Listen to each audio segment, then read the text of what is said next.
And I'm a nice guy. Yeah. You are a nice guy, I am Jeff, a nice guy, and I'm a journalist. And I don't got nothing bad to say about you, good. Jeff. You know what I mean? Like, I just, I have to ask these questions because it's in the book, and it's things that I pointed out and that I noticed, like the Marin City situation. Yeah. You know what I mean? Like, I think you're wrong about the Marin City situation. I think your memory's foggy on that. Nah, I'm not just at all. saying, if the police report said he had multiple people said he had that's because there was a found in this Tupac Shakur. But you know he wasn't Tupac Shakur. But it was other people that were there too that day with us. Is it possible that 34 years later you're just misremembering? Is it possible? You never. Okay, let me explain something to you about Marin City. Marin City, that day was the first day I heard. I got a chance to hear the sound of a bullet whizzing past your head. Yeah. You never forget that. Yeah. You know what I mean? Sure. When you hear a bullet whiz past your head, you know what I mean? Yeah. You never forget that, and you never forget that, you remember every detail about that day. That's a day I'll never forget. It was the first time that I was shot at. We were running away from the situation, and there were people shooting at us. You know what I mean? Trying to kill us because they thought that we were responsible for a kid dying. And so obviously when I say the whole town was trying to kill us. And ironically, it was the police who saved us that day. I know. The police saved our lives. You know what I'm saying? Because if they didn't, I might not be sitting here across from you. You know what I mean? And so you never forget that. It's funny. You never forget that. It's irony like a motherfucker, but you never forget that. You never forget those type of situations. I want to ask you a question, even regardless of the fact. Like, I've always thought in the different Tupac books that I read, like I read every Tupac book. I always thought Marin City Festival was underplayed in the significance of his life. Like, I thought that moment, he mentioned Quid Walker in multiple songs, talked about him. Yeah, excuse me. I think that is an incredibly significant moment in his life. Absolutely. It broke his heart. Right. It broke his heart. You know what I mean? Because that's not who he was.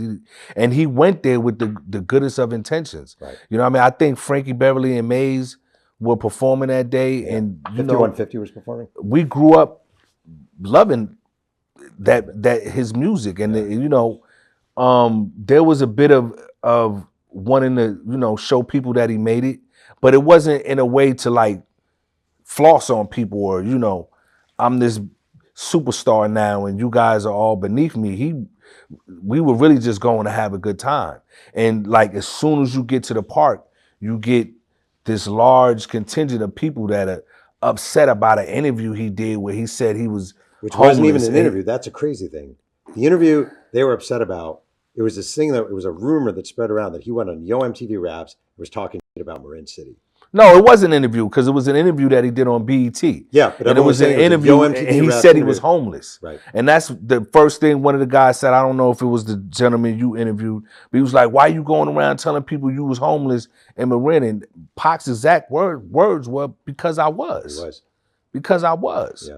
You know what I mean? And then the fight broke out because they didn't like him saying that. Yeah. They didn't like him speaking the truth, and it was irresponsible on their part to do that because he didn't come there to start trouble with nobody. None of us. He had his little cousins with him. Wait, I was 17. Well, I have a question. I'm not saying yes or no. I'm actually interested.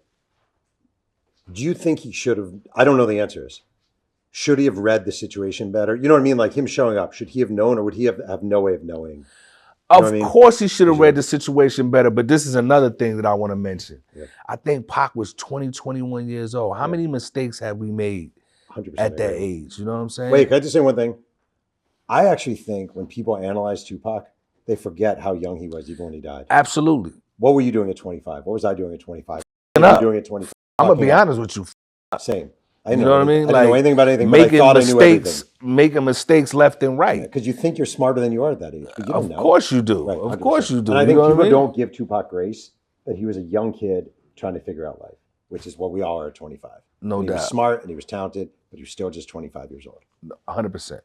Do you feel like you gave him that grace in your book? I do. Yeah. I come away from this freaking loving Tupac. Loving Tupac. Yeah. I swear to God. You feel like you come away with a better understanding of times a million. I think it's my favorite book I've ever worked on as far as just really. Oh yeah. Even better than Showtime? Yes. by far. Wow. Because it's more meaningful to me. They made a whole show about Showtime. That was cool. Though. But do you think there's a possibility that someone may want to do a show on this book? I mean, has somebody contacted you yet? Oh, okay. I was trying to get the exclusive for y'all. No, I would.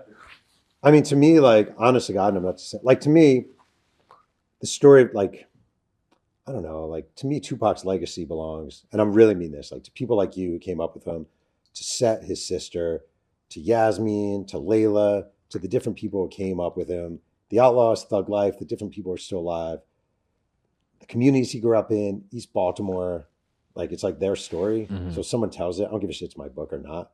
And I think a Phoenix Shakur story has to be told somewhere. And that's what, I mean, I would love that, but not because it's my book.